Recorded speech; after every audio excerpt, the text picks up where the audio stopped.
In football, we only see the glory.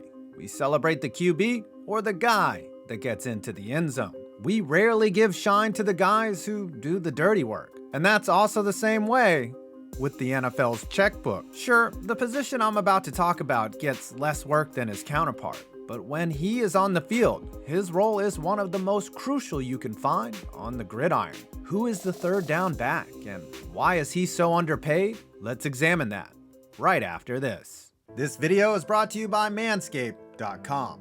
If you want to bag more than leaves this fall, you better start with mowing your lawn. What the hell am I talking about? I'm talking about your personal grooming. And you know that partners nowadays prefer you keep your lawn in order. That's why Manscaped came up with the Performance Package 4.0 bundle, which features the Lawnmower 4.0 with patented skin-safe technology, a light travel lock, and 7,000 RPMs of pube trimming power. It also includes Crop Preserver Ball Deodorant, Crop Reviver Ball Toning Spray, and the best part, comes with 2 free gifts, a shed travel bag, and my favorite, the Manscaped Anti-Chafing Cooling Boxer Briefs. These bad boys fit you snug and keep things cool down there while fighting awful things like moisture. Yeah, I said it. So after this video, head on over to manscaped.com/5-points and get 20% off and free shipping. Again, that's manscaped.com/5-points for 20% off and free shipping.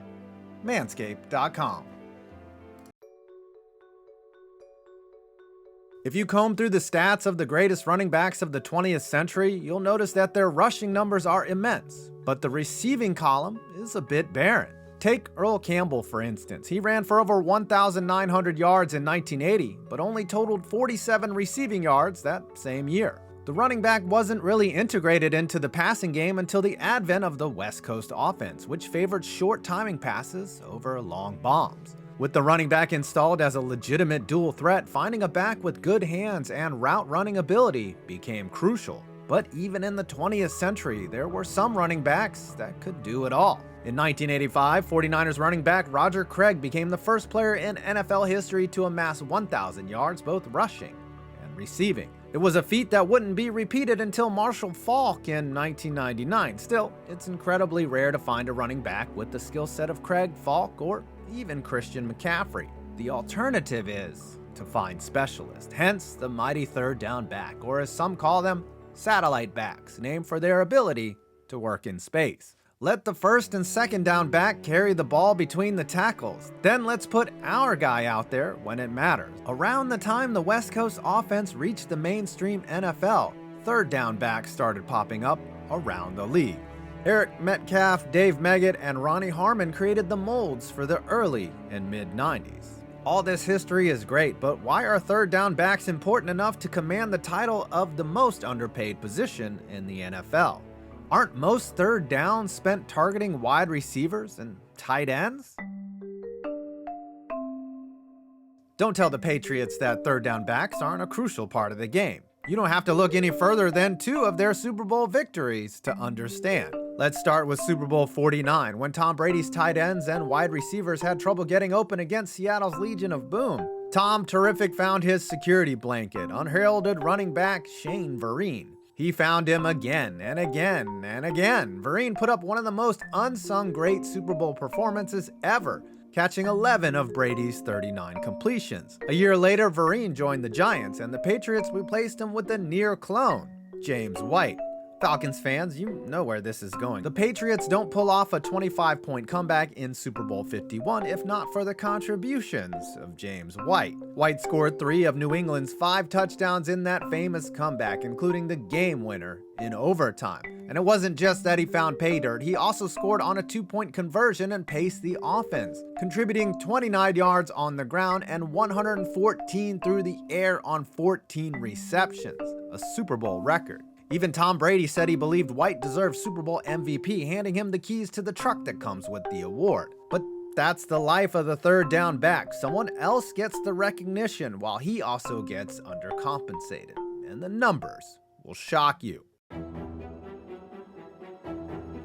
Through 8 seasons, James White has totaled just over $18 million in career earnings. To put that in perspective, that's a little less than what Ezekiel Elliott will be owed in 2026. Yes, just that year. Though James White and other third down backs have been valuable statistical contributors, their impact goes beyond the box score. A third down back also has the responsibility of blocking on pass plays, serving as the last line of defense between the quarterback and the guy who's trying to kill the quarterback. Devonta Freeman missed a crucial block on third down and one that likely changed history. Of course, they shouldn't have been passing on 3rd and 1, but that's another story that I've covered in quite some detail before. The big point is these guys matter, but the money doesn't reflect that.